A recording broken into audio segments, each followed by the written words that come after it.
making some noodles right now, but let's talk about how Warhammer Fantasy and Warhammer 40k were connected for a time.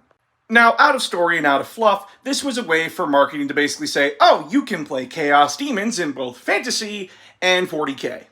Then within the story and the fluff, it was a way for the writers and designers to, be tongue-in-cheek a little bit. Dropping theories that the Warhammer Fantasy world is a planet within the Imperium. Or that the Warhammer 40k universe is but a snow globe in a wizard's office. Explaining why Be'lakor would make reference to Archaon the Everchosen when talking to Abaddon. It's why in the end times that they just dropped Kaldor Drago in there for a tiny bit. A warrior in gleaming silver armor, casting spells no one's ever seen before, only to disappear as fast as he appeared. Never outright stating who it was, but it's Kaldor Drago. But then, the end times happened in Warhammer Fantasy, and Age of Sigmar popped up, cutting the link between Fantasy and Warhammer 40k. Real life reason, it was a marketing decision to keep the two separate, and a design decision to basically make it easier for people to come in and understand. That way the story of the Age of Sigmar wouldn't affect 40k.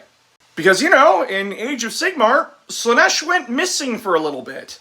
Whereas in 40k, if that happened, there's not really anyone to take Slaanesh's place like there was in Age of Sigmar with the Great Horned Rat. This also leads me to point out that, no, Sigmar is not one of the missing Primarchs. I know it's a meme, but there's a lot of people that take that seriously.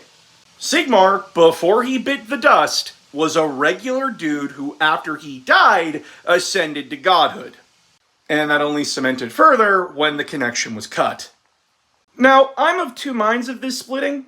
On one hand, I do agree that it does make things less complicated and allows newcomers to come into either setting without any worry of, being bogged down.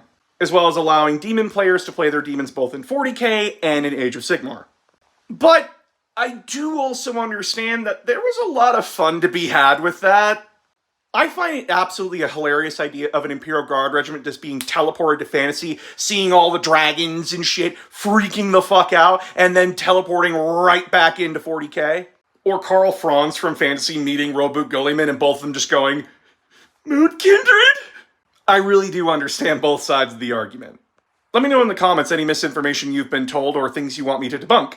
And then go check out the Need to Know playlist.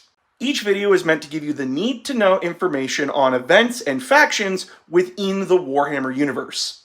And if we reach 15k subs, I'll review Fire Warrior. Yes, I'm willing to torture myself for your entertainment.